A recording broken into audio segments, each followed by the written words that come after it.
भाजपाचे पदाधिकारी अनिल जाधव यांच्यामुळे हेमंत गोडसे यांचं टेन्शन सध्या वाढल्याचं पाहायला मिळत आहे। समर्थकांचा संवाद मेळावा घेत बंडखोर अनिल जाधव आता उमेदवारीवर अजूनही ठाम दिसतात। निवडून आलो तर मोदींना पाठिंबा देणार असं अनिल जाधव म्हणतात। महायुतीच्या नेत्यांकडून अनिल जाधव यांची मनधरणी सध्या सुरू असल्याचं पाहायला मिळत आहे आणि अनिल जाधव माघार घेणार का याकडे सर्वांचं लक्ष लागलेलं आहे। महत्त्वाची बातमी आपण पाहतोय। तर या संदर्भात माहिती देत आहेत आमचे प्रतिनिधी किरण ताजने सध्या आपल्या सोबत आहेत। किरण, महत्त्वाची बातमी आपण पाहतोय, नाशिकमध्ये आता हेमंत गोडसे यांचं टेन्शन वाढल्याचं पाहायला मिळत आहे।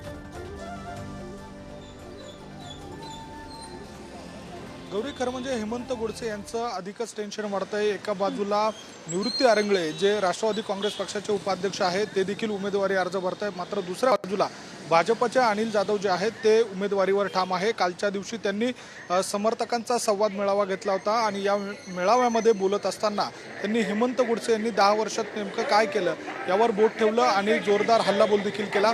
विशेष म्हणजे या सगळ्या काळामध्ये हेमंत गोडसे हे उमेदवारी करत असताना आपण जर बघितलं तर अनेक त्यांच्या विरोधामध्ये रोष बघायला मिळतोय आणि तसाच एक भाग म्हणजे अनिल जाधव हे उमेदवारी करत आहेत।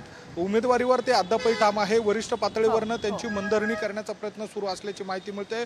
भाजपचे संकटमोचक गिरीश महाजन हे त्यांच्याशी संपर्कात असल्याची माहिती मिळते। त्यामुळे एकूणच आजच्या दिवशी अनिल जाधव उमेदवारी मागे घेतात का हे पाहणं सुद्धा महत्त्वाचं ठरणार आहे।